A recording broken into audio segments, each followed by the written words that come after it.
মুছলমানৰ ঘৰ উচ্ছেদ কৰিবলৈ নিদিও বুলি এবাৰ বিধায়কে ডাঙৰ ঘোষণা কৰিছে। শ শ মুছলমানক আশ্বাস দিছে বিধায়কগৰাকীয়ে মুছলমানক উচ্ছেদ কৰিবলৈ নিদিব, কোনোপধ্যে উচ্ছেদ কৰিবলৈ দিয়া নহব বুলি তেওঁ উদাত্ত কণ্ঠৰে ভাষণ দিছে। উচ্ছেদৰ জাননী প্ৰদানৰ আনকি বিৰোধিতা কৰিছে বিধায়ক শশীকান্ত দাসে।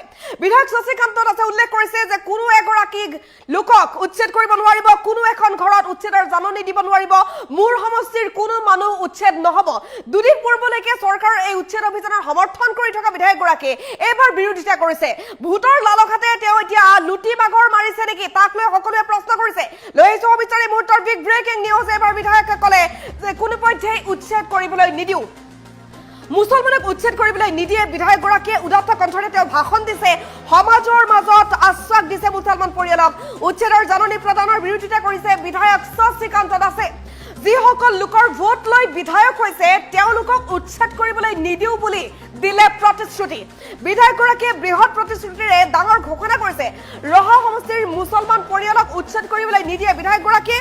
তেওঁ বৰ্তমান প্ৰতিশ্ৰুতি প্ৰদান কৰিছে প্ৰতিগৰাকী লোকক।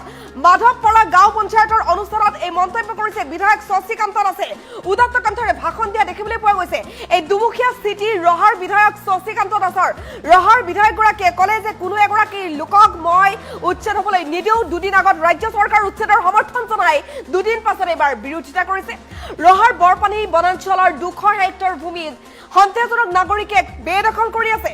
কাকতি গাঁৱৰ ডাবলুৰ লগতে মাধৱপাৰা ধনশিলা পাহাৰ আদিকে ধৰি বিভিন্ন স্থানত একাংশ লোকে বেদখল কৰি বসবাস কৰি আছে আৰু সেই লোকসকলক উচ্ছেদৰ বাবে জাননী দিয়া হৈছে। কোনো এগৰাকী লোকক উচ্ছেদ কৰিবলৈ নিদিও বুলি শশীকান্ত দাসে এবাৰ মন্তব্য কৰিছে। গাঁও পঞ্চায়তৰ এখন বিশেষ সভাত এই মন্তব্য কৰিছে বিধায়কগৰাকীয়ে। এই দুমুখীয়া স্থিতিক লৈ সকলোৱে প্ৰতিক্ৰিয়া প্ৰকাশ কৰিছে। দুদিন আগত ৰাজ্য চৰকাৰ উচ্ছেদৰ সমৰ্থন জনাইছে, দুদিন পাছত আকৌ বিৰোধিতা কৰিছে। ৰহাৰ বৰপানী বনাঞ্চলৰ 200 হেক্টৰ ভূমি সন্দেহজনক নাগৰিকে বেদখল কৰি আছে। কাকতি গাঁৱৰ ডাবলুৰ লগতে মাধৱপাৰা ধনশিলা পাহাৰ আদিকে ধৰি বিভিন্ন স্থানত একাংশ লোকে বেদখল কৰি বসবাস কৰি আছে আৰু মুছলমানক উচ্ছেদ কৰিবলৈ বিধায়কগৰাকীয়ে নিদিও বুলি এবাৰ হুংকাৰ দিছে। উচ্ছেদৰ জাননী প্ৰদানৰ বিৰোধিতা কৰিছে বিধায়ক শশীকান্ত দাসে। বিধায়ক শশীকান্ত দাসে ক'লে যে মোৰ সমষ্টিৰ কোনো এগৰাকী লোকক উচ্ছেদ কৰিবলৈ দিয়া নহব, কোনো মুছলমান পৰিয়াল উচ্ছেদিত নহব। মুছলমান পৰিয়ালক উচ্ছেদৰ পৰা বচাম বুলি ক'লে বিধায়কগৰাকীয়ে। মুছলমান পৰিয়ালৰ বাবে যেন ফৰিষ্টা হৈ আহিছে বিধায়ক শশীকান্ত দাস। দুমুখীয়া স্থিতি বিধায়কগৰাকীৰ। দুদিন পূৰ্বলৈকে কিন্তু চৰকাৰ উচ্ছেদ অভিযানৰ সমৰ্থন কৰি আছে বুলি কৈছিল। উচ্ছেদ হ'ব লাগে বুলি তেওঁ মন্তব্য কৰি আছিল আৰু এইবাৰ উচ্ছেদ নালাগে বুলি কৈছে। মোৰ সমষ্টিৰ লোকক উচ্ছেদ কৰিবলৈ দিয়া নহব বুলি এইবাৰ মন্তব্য কৰিছে বিধায়কগৰাকীয়ে। আৰু বিধায়কগৰাকীৰ এই দুমুখীয়া স্থিতিক লৈ সকলোৱে প্ৰতিক্ৰিয়া প্ৰকাশ কৰিছে। তেওঁৰ আচলতে হৈছে কি, দুদিন পূৰ্বলৈকে দেখোন চৰকাৰৰ উচ্ছেদ অভিযানৰ সমৰ্থন কৰি আছিল, এইবাৰ আকৌ ক'লে যে কোনোপধ্যে উচ্ছেদ কৰিবলৈ নিদিও, ভোট লাগে নেকি তেওঁক তাক লৈ বহুতে প্ৰশ্ন কৰিছে। উচ্ছেদৰ জাননী প্ৰদানৰ বিৰোধিতা কৰিছে তেওঁ। যিসকল লোকৰ ভোট লৈ বিধায়ক হৈছে তেওঁলোকক উচ্ছেদ কৰিবলৈ নিদিও বুলি প্ৰতিশ্ৰুতি দিছে।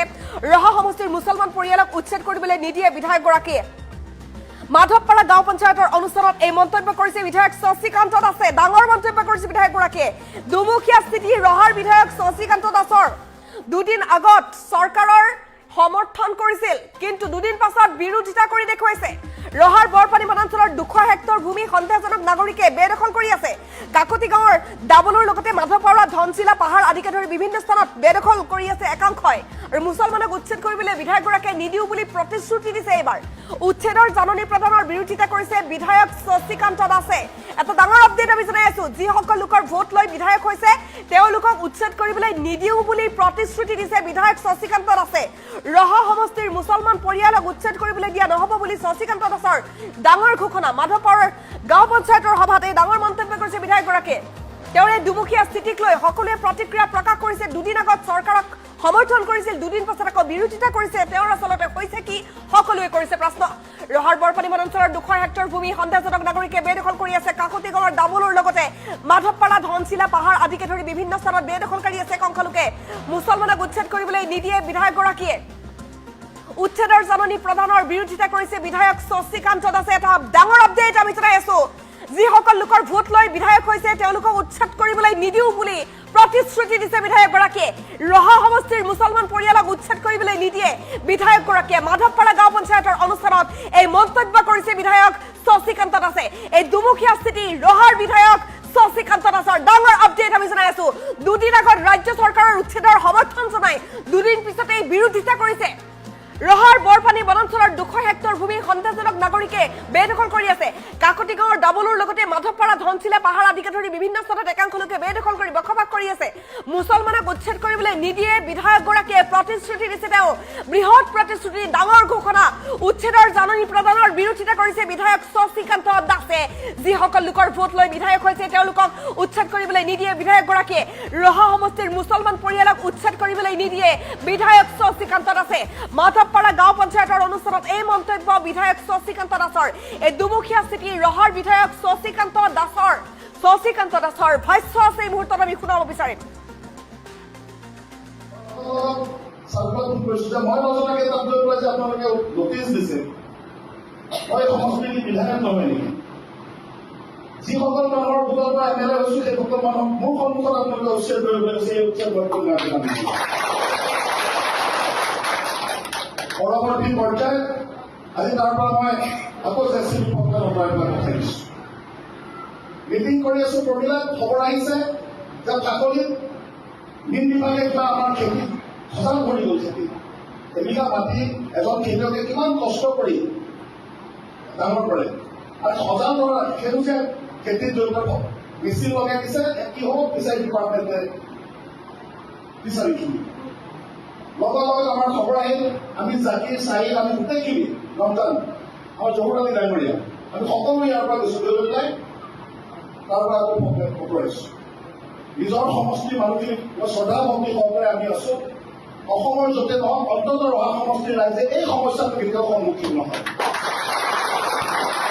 আৰু ময়ো অনুৰোধ কৰিছো আপোনালোকক অনুৰোধ কৰিছো যে আমাৰ পূৰ্বজন অতীজৰে পৰা যিসকল আমাৰ সংখ্যালঘু লোক আমাৰ বিভিন্ন জেগাত আজি ঘৰ দুৱাৰ সাজি সুন্দৰকৈ আছে নতুনকৈ যাতে কোনো বাহিৰৰ পৰা যাতে আহি পেলাই আমাৰ শান্তি সমৃদ্ধিটো যাতে নষ্ট কৰিব নোৱাৰে আজি এইখিনি মানুহৰ লগত আমাৰ অসমীয়া সমাজখনৰ এটা অভিনন্দন সম্পৰ্ক আছে এটা আন্তৰিকতা আছে এটা ভাই ককাইৰ দৰে আমি চলিছো কিন্তু চহৰত এনেকুৱা কিছুমান মুছলমান আহি পেলাই সোমাই ল'বলৈ আপোনালোকৰ অশান্তি আমাৰো অশান্তি হয়নে নহয় কওক গতিকে এই চহৰৰ পৰা যিবিলাক অচিনাক্ত মানুহ আহি পেলাই যাতে আমাৰ মাজত থকা যাতে সম্প্ৰীতি আমাৰ মাজত থকা যিটো ঐক্যতা ভাতৃত্ববোধ আমাৰ সমাজখনৰ লগত যিটো আমি যুগ যুগ ধৰি আমি চলি আহিছো ইয়াত যাতে সেই লোকসকল আহি যাতে আমাক বিঘ্নিত কৰিব নোৱাৰে আমাৰ শান্তি সম্প্ৰীতিত যাতে তেওঁলোকে আহিব নোৱাৰে আৰু লগত চাৰ্কুলাৰ ফোন কৰিছো যে মই নজনাকে তাত লৈ পেলাই যে আপোনালোকে নটিচ দিছে মই সমষ্টিৰ বিধায়ক নহয় নেকি যিসকল মানুহৰ ভোটৰ পৰা এমএলএ হৈছো সেইসকল মানুহ মোৰ সন্মুখত আপোনালোকে উচ্ছেদ কৰিবলৈ গৈছে এই উচ্ছেদ পৰৱৰ্তী পৰ্যায়ত আজি তাৰ পৰা মই আকৌ জেচিবি পক্ষত অঁতৰাই পেলাই পঠাই দিছো মিটিং কৰি আছো প্ৰমিলাত খবৰ আহিছে যে কাকলিত মীন বিভাগে কিবা আমাৰ খেতি সজাগ কৰি গ'ল খেতি এবিঘা মাটি এজন খেতিয়কে কিমান কষ্ট কৰি ডাঙৰ কৰে আৰু সজাগ কৰা সেইটো যে খেতিত জড়িত মেচিন লগাই দিছে কি হ'ব ফিচাৰী ডিপাৰ্টমেণ্টে বিচাৰিছো লগত আমাৰ খবৰ আহিল আমি জাকিৰ চাহিল আমি গোটেইখিনি ৰমজান আমাৰ জহুৰ আলী ডাঙৰীয়া আমি সকলো ইয়াৰ পৰা গৈছো লৈ পেলাই তাৰ পৰা আকৌ পঠোৱাইছো নিজৰ সমষ্টিৰ মানুহখিনি শ্ৰদ্ধা ভক্তি সহকাৰে আমি আছো অসমৰ য'তে নহওক অন্ততঃ ৰহা সমষ্টিৰ ৰাইজে এই সমস্যাটো কেতিয়াও সন্মুখীন নহয় আৰু ময়ো অনুৰোধ কৰিছো আপোনালোকক অনুৰোধ কৰিছো যে আমাৰ পূৰ্বজন অতীজৰে পৰা যিসকল আমাৰ সংখ্যালঘু লোক আমাৰ বিভিন্ন জেগাত আজি ঘৰ দুৱাৰ সাজি সুন্দৰকৈ আছে নতুনকৈ যাতে কোনো বাহিৰৰ পৰা যাতে আহি পেলাই আমাৰ শান্তি সমৃদ্ধিটো যাতে নষ্ট কৰিব নোৱাৰে আজি এইখিনি মানুহৰ লগত আমাৰ অসমীয়া সমাজখনৰ এটা অভিনন্দন সম্পৰ্ক আছে এটা আন্তৰিকতা আছে এটা ভাই ককাইৰ দৰে আমি চলিছো কিন্তু চহৰত এনেকুৱা কিছুমান মুছলমান আহি পেলাই সোমাই ল'বলৈ আপোনালোকৰ অশান্তি আমাৰো অশান্তি হয়নে নহয় কওক গতিকে এই চহৰৰ পৰা যিবিলাক অচিনাক্ত মানুহ আহি পেলাই যাতে আমাৰ মাজত থকা যাতে সম্প্ৰীতি আমাৰ মাজত থকা যিটো ঐক্যতা ভাতৃত্ববোধ আমাৰ সমাজখনৰ লগত যিটো আমি যুগ যুগ ধৰি আমি চলি আহিছো ইয়াত যাতে সেই লোকসকল আহি যাতে আমাক বিঘ্নিত কৰিব নোৱাৰে আমাৰ শান্তি সম্প্ৰীতিত যাতে তেওঁলোকে আহিব নোৱাৰে আৰু লগত চাৰ্কুলাৰ ফোন কৰিছো যে মই নজনাকে তাত লৈ পেলাই যে আপোনালোকে নটিচ দিছে মই সমষ্টিৰ বিধায়ক নহয় নেকি যিসকল মানুহৰ ভোটৰ পৰা এমএলএ হৈছো সেইসকল মানুহ মোৰ সন্মুখত আপোনালোকে উচ্ছেদ কৰিবলৈ গৈছে এই উচ্ছেদ পৰৱৰ্তী পৰ্যায়ত আজি তাৰ পৰা মই আকৌ জেচিবি পথে নতৰাই পেলাই পঠাই দিছো। মিটিং কৰি আছো প্ৰমিলাত খবৰ আহিছে যে চাকৰিত মীন বিভাগে কিবা আমাৰ খেতি সজাগ কৰি গ'ল। খেতি এবিঘা মাটি এজন খেতিয়কে কিমান কষ্ট কৰি ডাঙৰ কৰে আৰু সজাগ কৰা সেইটো যে খেতিত জড়িত মেচিন লগাই দিছে, কি হ'ব ফিচাৰী ডিপাৰ্টমেণ্টে ফিচাৰীখিনি লগত আমাৰ খবৰ আহিল। আমি জাতিৰ চাহিল আমি গোটেইখিনি ৰমজান আমাৰ জহুৰ আলী ডাঙৰীয়া আমি সকলো ইয়াৰ পৰা গৈছো লৈ পেলাই তাৰ পৰা আকৌ পঠোৱাইছো। নিজৰ সমষ্টিৰ মানুহখিনি শ্ৰদ্ধা ভক্তি সহকাৰে আমি আছো। অসমৰ য'তে নহওক অন্ততঃ ৰহা সমষ্টিৰ ৰাইজে এই সমস্যাটো কেতিয়াও সন্মুখীন নহয়। আৰু ময়ো অনুৰোধ কৰিছো, ময়ো আপোনালোকক অনুৰোধ কৰিছো যে আমাৰ পূৰ্বজন অতীজৰে পৰা যিসকল আমাৰ সংখ্যালঘু লোক আমাৰ বিভিন্ন জেগাত আজি ঘৰ দুৱাৰ সাজি সুন্দৰকৈ আছে, নতুনকৈ যাতে কোনো বাহিৰৰ পৰা যাতে আহি পেলাই আমাৰ শান্তি সমৃদ্ধিটো যাতে নষ্ট কৰিব নোৱাৰে। আজি এইখিনি মানুহৰ লগত আমাৰ অসমীয়া সমাজখনৰ এটা অভিনৱ সম্পৰ্ক আছে, এটা আন্তৰিকতা আছে, এটা ভাই ককাইৰ দৰে আমি চলিছো। কিন্তু চহৰত এনেকুৱা কিছুমান মুছলমান আহি পেলাই সোমাই ল'ব লৈ পেলাই আপোনালোকৰ অশান্তি আমাৰো অশান্তি হয়নে নহয় কওক?